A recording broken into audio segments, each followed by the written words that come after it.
Welcome to our deep dive, everyone. Today we're tackling the Haitian Revolution. It's a story that really packs a punch, right? Mm. And I bet you're here to find out why it still matters so much even now. Yeah, it really flips the script on a lot of things we think we know about history, especially when you consider the world of the 18th century. I mean, slavery was just like the norm back then. It was business as usual for all the big European powers. But then in the middle of all that, you have the enslaved people of Haiti saying, nope, we're not having it. And they didn't just overthrow the folks in charge. They went and created a whole new nation, their own nation. Okay, so to really get this, let's zoom in on Saint-Domingue. Now, this wasn't just any island in the Caribbean. It was France's golden goose, the top producer of sugar and coffee worldwide, and all that wealth. It was built on the backs of enslaved Africans. The conditions were just, well, brutal doesn't even begin to cover it. But one thing people don't always get is how the death rate, especially from yellow fever, completely twisted the social scene. Planters were always shipping in new slaves from Africa. So you had this constant flow of new cultures, languages, everything. And that, mixed with the Catholic influence that was already there, gave birth to Vodou. Vodou, yeah. More than just a religion, wouldn't you say? It was like a wellspring of strength and unity for the enslaved people.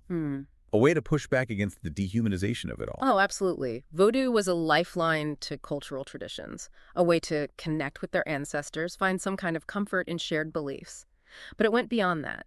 It offered a blueprint for resistance. Their rituals and ceremonies, they could easily be tweaked, repurposed to fuel the revolution. Okay, so we have unimaginable suffering happening, but also this incredible cultural blend and a religion that becomes a force of defiance. So let's talk power dynamics. Who were the major players in this colonial drama? Well, you had a rigid hierarchy, right? White planters at the top, free people of color in the middle, and enslaved Africans at the bottom. But even within those groups, there were cracks. Like in the north, the real power lay with the Grands Blancs, the guys with the huge sugar plantations they called the shots. Down south, things were more spread out, more isolated, and that meant more opportunities for freed slaves and smaller-scale planters. So not all white planters were equal. And on top of that, you had this group of free people of color who owned a sizable chunk of the slaves themselves. That's just mind-blowing. It adds a whole other layer to the story. Totally. It shatters the simple black and white narrative and this internal tug of war within the colony. Well, it would become crucial as things went down. Then, of course, you have the French Revolution exploding onto the scene in 1789, and everything just goes haywire. The French Revolution. That's where that famous liberty, equality, fraternity slogan comes from, right? Can only imagine what that meant in a slave colony. Oh, yeah. Those ideals, individual rights, shaking up the established order, they started making waves across the Atlantic. But in Saint-Domingue, the big question became, who gets to enjoy these fancy new liberties? I'm guessing the white planters saw it as their chance to dish France and take over the island themselves. And the free people of color, they must have been fired up to demand equal rights. Spot on. The white planters saw a chance to cut the strings with France. And the free people of color, many of them wealthy and educated, wanted their slice of the pie. They wanted equal rights, recognition, the whole shebang. But for the enslaved population, those revolutionary ideals were a whole different ballgame. A chance for freedom. So you have this pressure cooker of ambitions and aspirations, everyone jockeying for power, and those ideals from France just swirling around like a tornado. Yeah, it was a powder keg waiting to explode. And then comes the execution of Vincent Ogé. That was a real turning point, wasn't it? Tell us about him. Well, Vincent Ogé was a free man of color, got his education in France, soaked up all those revolutionary ideas, then comes back to Saint-Domingue and straight up demands voting rights for free people of color. Bold move. The white planter elite. Not impressed. Oh, no, they didn't. Oh, they did. Executed him. Public spectacle, the whole 9 yards. They wanted to squash any hint of rebellion, make an example of him. He was broken on the wheel, gruesome, agonizing torture. And then, just for good measure, they beheaded him. They thought it would be a warning, but it backfired spectacularly. It fanned the flames among the free people of color, and for the enslaved population, it pushed them closer to the edge. Okay, so we've got this incredibly tense situation. Everyone's scrambling for power. The ideals of the French Revolution are like a wildfire spreading through the colony. Yeah, and all it would take is a spark to ignite the whole thing. And that spark came on the night of August 21st, 1791. That's right. A Vodou ceremony led by Duddy Bookman and Cecile Fataman turned into a full-blown call for rebellion. Thousands of enslaved people just rose up, unleashing years of pent-up fury. And that, my friend, was the start of the Haitian Revolution. Wow, what a dramatic shift from a religious gathering to a full-scale revolt. So what happened next? Did they just, like, sweep aside the colonial forces? Well, not exactly. The first phase was pure chaos, brutal violence everywhere. But it quickly became clear that this was more than just a random uprising. Leaders emerged, strategies formed, and that fight for survival, it transformed into a war for liberation. And that's where Toussaint Louverture steps onto the stage, right? It's mind-blowing how a former slave, self-educated, could become such a brilliant military mind. Toussaint's story is like a masterclass in resilience and adaptation. He first teamed up with the Spanish, figuring they were the best bet to weaken the French. But then, in 1794, France drops a bombshell. They abolish slavery. And Toussaint, he makes a calculated move, switches sides. Wait, France abolished slavery? That's huge. Why would they do that? I mean, they were making a killing off Saint-Domingue. It was pure strategy, born out of necessity. France was fighting wars on multiple fronts, both in Europe and their colonies. They realized to hold on to Saint-Domingue, they needed the formerly enslaved people on their side. So freedom became their bargaining chip. Allegiance in exchange for liberty. That's a wild twist. Like self-interest in politics accidentally leading to progress. Yeah. But even with slavery gone, the fighting didn't stop, did it? Nope. The conflict was far from over. You still had British and Spanish forces on the island, and plenty of white planters who just couldn't accept their loss of power. This is where Toussaint's genius really shines. He played the game of alliances like a pro. Outmaneuvered his opponents, consolidated his control over most of Saint-Domingue. He even pushed back the British and the Spanish. That's amazing. A former slave commanding that kind of respect and authority, he must have been extraordinary. He was a fascinating character, a man of contradictions, shaped by his times. He believed in liberty, but he was also pragmatic, a realist. He knew Saint-Domingue had to rebuild, and that meant restoring order, getting the economy back on track. Even if it meant, well, a system of forced labor. Hold on, that's a bit hypocritical, isn't it? Fighting against slavery and then imposing forced labor. Yeah, it's one of the most debated aspects of Toussaint's legacy. He argued the plantations were essential, the island needed them to survive. Discipline, hard work, that was his mantra. And remember, this was a man who knew the horrors of slavery firsthand.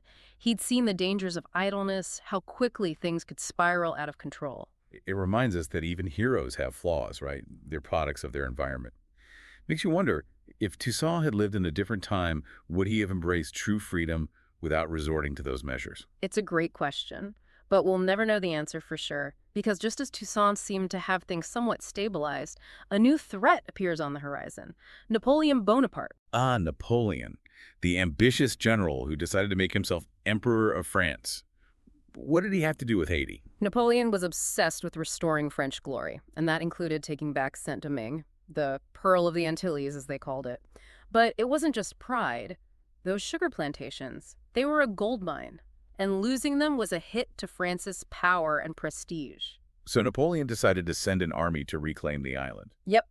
In 1802, he dispatches a massive force led by his brother-in-law, General Charles Leclerc. And here's the kicker. Napoleon's orders were to reinstate slavery in Saint-Domingue. Seriously, after all the fighting, all the sacrifices, they were going to bring back slavery. That's appalling. How did Toussaint react to that? At first, he tried the diplomatic route. Hoped he could negotiate some level of autonomy for Saint-Domingue. But Napoleon wanted total control, and when Toussaint refused to surrender unconditionally, well, the war was back on. It must have been devastating for Toussaint to see all his efforts to build a new society crumble because of Napoleon's ambition and the fact that slavery was back on the table. Just heartbreaking. It was a huge blow. But Toussaint, the strategist that he was, wasn't going down without a fight. He knew a head-on war with the French was suicide. So he turned to guerrilla tactics, used his knowledge of the terrain, the support of the people, to wear down the French. A classic David and Goliath situation.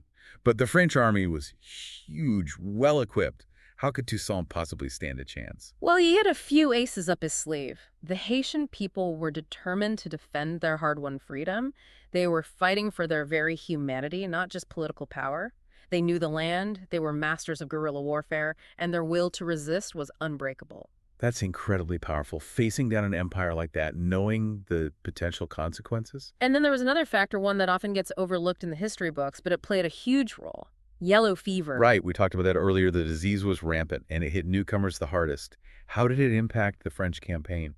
It was devastating. The French troops, they weren't used to the tropical climate. Yellow fever ripped through their ranks. Thousands died, and morale completely tanked. Napoleon had seriously underestimated the power of this invisible enemy. So this mosquito-borne illness, more than any military strategy, started turning the tide of war. It shows how sometimes history is shaped by forces beyond our control. And there's another fascinating twist to this story. Some of the Polish soldiers, sent by Napoleon as part of his army, they started questioning their mission. Polish soldiers, what were they doing in Haiti? Well, at the time, Poland had been carved up by its neighbors. Many Poles saw Napoleon as a potential savior, a chance at freedom, at restoring their nation. So they joined his army, hoping to fight for those ideals. But when they got to Saint-Domingue and saw what was happening, the brutality of the French campaign, they were horrified. They realized they were on the wrong side, fighting to re-enslave people who had already tasted freedom. It's like something out of a movie. These Polish soldiers, fighting for their own freedom, end up siding with the Haitian revolutionaries. It was a major propaganda win for the Haitians and exposed the moral bankruptcy of Napoleon's campaign. And it gets even better. Two of Toussaint's former generals, Dessalines and Pétion, who had initially joined the French, they switched sides again. They realized Napoleon wasn't going to keep his promises of autonomy. Wow, so Napoleon is losing troops to yellow fever, his Polish allies are jumping ship, and even Toussaint's own generals are turning against him. Sounds like the French campaign is falling apart at the seams. Exactly. The tide had turned. The French were up against, like, a wall, not just in terms of military strategy, but the sheer willpower of the Haitian people. It must have been soul-crushing for Napoleon's troops to realize they were fighting a losing battle against the Haitian army, against yellow fever. The Haitians, they had all the momentum, and they launched a series of attacks culminating in the Battle of Vertières on November 18, 1803. It was a decisive victory for the Haitians, led by Jean-Jacques Dessalines. He'd really stepped up after, Toussaint was captured. What happened there? Toussaint, he realized that fighting on would just mean more bloodshed. So he agreed to a truce with the French. They promised him safe passage, some autonomy for Saint-Domingue. But Napoleon, he was paranoid, feared Toussaint's influence, wanted to make an example of him, so he went back on his word. Toussaint was arrested, shipped off to France, died in prison in 1803. That's awful.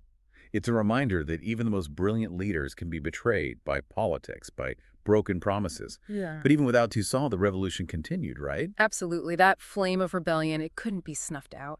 Dessalines, a fierce leader, he vowed to keep fighting for independence. And the Battle of Vertières, it was the final nail in the coffin for the French, a battle that deserves to be remembered alongside other great fights for freedom. I can only imagine what it must have been like for the Haitian people.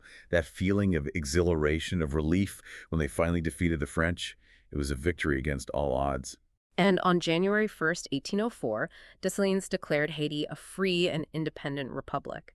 The first black-led nation in the Western Hemisphere, the only one born out of a successful slave revolt, a beacon of hope. It's an incredible story, a true David versus Goliath moment. But I imagine gaining independence was just the beginning, right? Building a new nation after all that chaos couldn't have been easy. Oh, you're absolutely right. Independent Haiti faced a mountain of challenges, years of conflict, a shattered economy, a deeply divided society, and then there was the independence debt. Independence debt, what's that? France, they were bitter.